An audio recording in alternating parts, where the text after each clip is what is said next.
Hello, everyone. I'm Bo from Brutal Commentary, and today I'm going to be breaking down our first fight of UFC 321 Aspinall versus Gane, coming to us this live October 25th, and it's an Abu Dhabi card. So, prelims will start roughly at about 10 a.m. and then the main card will start at 2. Overall, it's an Abu Dhabi card, which means there's going to be a lot of great fights, a lot of great fighters from the Caucasus, or in general, they're Muslim fighters. And this card is stacked. Best way I can put it. There are going to be some absolutely great fights on this card. The main event, Tom Aspinall versus Cyril Gane, one of the best heavyweight fights that can be made against two of the most athletic, fast heavyweights. Plus, in our co-main event, Verna Jandudoba will look to get revenge against Mackenzie Dern for the vacant strawweight belt now that Zhang Wei Li has left the division.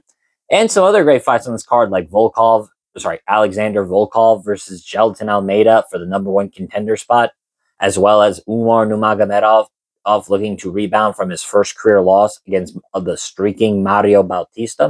And there's some great fights on this prelims as well, which we're going to get to. One I'd like to shout out is Nasrat Hakparas taking on Quinlan Salkill. That's going to be our featured prelim. That's a great fight against a well-known UFC fighter at this point versus a very interesting prospect from Australia.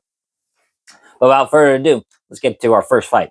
This one, we have Jacqueline Amorim taking on Mizuki Inoue. Amora is 10-1 as a professional, 4-1 in her last 5 fights. Inoue is 15-6 as a professional, 3-2 in her last 5 fights. Looking at Jacqueline, her last loss was to Sam Hughes roughly 2.5 years ago. But, it's Sam Hughes. She's the prospect killer. She takes a lot of O's from undefeated fighters. Since then, Jacqueline has gone on a 4-fight win streak, all of them finishes. TKO over Montserrat Ruzi, submitted Corey McKenna, submitted Vanessa Demopoulos, and then most recently this April, submitted Polyana Viana. Looking at Mizuki, in her last 5 fights, she's actually 2-1 in the UFC. She made her debut roughly 6 years ago against Yana Wan, then lost her first UFC fight to against Amanda Lemos. In her most recent fight, she beat Hannah Goldie via decision.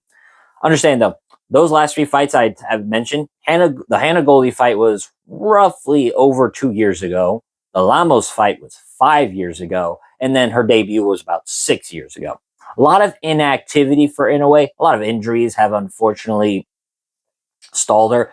It's crazy though. She's still like 31. She's still pretty, I would say, in her prime, but unfortunately, her last injury was an ACL tear, which has put her off the shelf for a good while now. I mean, you think of the time off between the Lamos fight and the Goldie fight, that's 3 years of inactivity, and then add in another 2 years after the Goldie fight.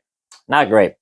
That being said, Inoue is actually a pretty well-traveled veteran, and you can find a lot of her fights on Invicta. Actually fought a lot of high-level fighters who are in the UFC now from Invicta.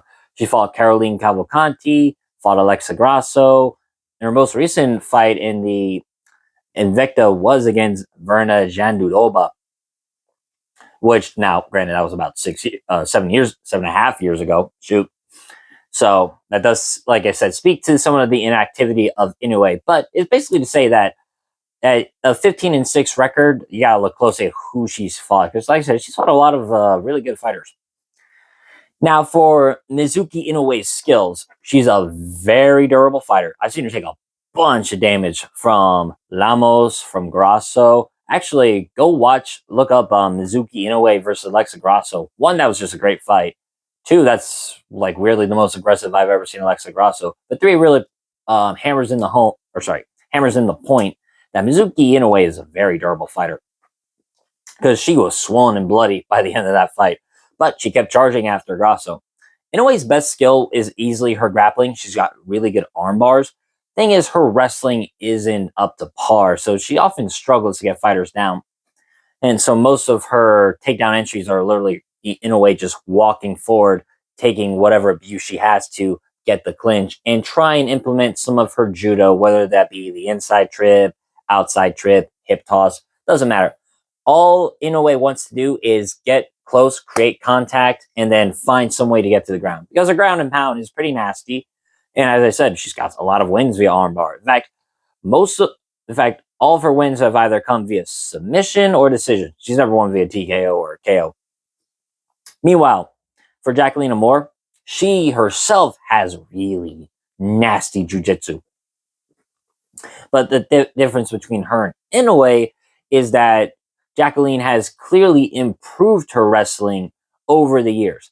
Now, she wasn't able to beat Sam Hughes, but at the same time, Sam Hughes not only has the pressure wrestling to stifle a lot of good submission artists, she's also, Sam Hughes has that dog in her. She's not going to quit. And no matter how tough the submission spot might be in, unless, you're putting her to sleep or you break the arm, she ain't going to tap. And was able to just keep good pressure, good top pressure on Amorim and never really let her work her guard. But most of her last 4 opponents have not been able to deal with Jacqueline's aggressive wrestling, nor her even more aggressive jiu-jitsu game, because she hunts for submissions very good, and she's got a variety of them, from arm bars to the rear naked choke to arm triangle. Amorim has a well-versed submission game, and really has shown that improving wrestling is exactly the way to go for any jiu-jitsu fighter who's transitioning to MMA. Now, looking at their physical stats, the only thing of interest is they're both the same height at 5'3", but Amorim is going to have the much bigger reach at 68 inches in comparison to Inoue's 64-inch reach. And it makes sense. And it's like Amorim uses that reach very well in most of her grappling, especially her scrambles when she's able to either cinch up a back or get her hooks in for an armbar.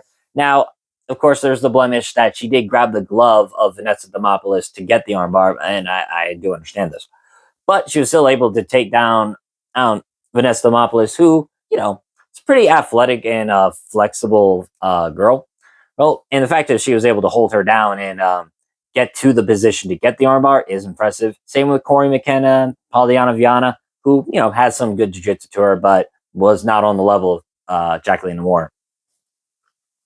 Looking at overall, I think this is mostly going to be contested on the ground. I think Mizuki is going to try and go after her more, seeing she's done against every other fighter, and try and implement her grappling game, which I think Jacqueline will happily welcome in a way and let her take her down, or shoot, I could see her even reverse a throw.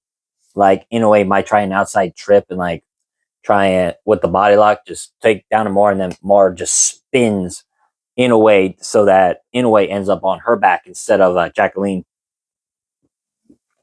Like I said, mostly being contested on the ground. If they were to stay on the feet, I think, Jacqueline is going to be a better striker. She has the reach advantage. I think she has the better overall fundamental striking. It does not get hit as much as Inoue does. Overall, I got to go with Jacqueline Amorim. The inactivity, the injuries that Inoue has suffered is just too much of a liability for me to rely on at all in this fight. Plus, I think Amorim is going to be the better grappler than her, better wrestler than her, and even the better the better striker. But, I think Jacqueline is just simply the better fighter in this fight. Odds-wise for the fight, Amorim is a minus 450 to the plus 350 Inoue. These odds make total sense. Hence, I do not see any way Inoue wins this fight. Now, I know last card we had a lot of big underdogs in it, but you notice all the big big favorites that were the women's fights, or at least just in general, the women's fighters who were the favorites in that fight, all won their fights. Overall, I think Amorim is just simply a better version of Mizuki Inoue, and I think she's going to get the job here done. I think she's going to get the job done. I'm going Jacqueline Amorim, and I'm picking her via submission. But with that being said, that's been my breakdown of this matchup. If you like the video, comment and subscribe. Next up, we'll have Azat Maxim taking on Mitch Raposo. But until then, I've been Bo from Brutal Commentary. Thank you all for listening. Take care.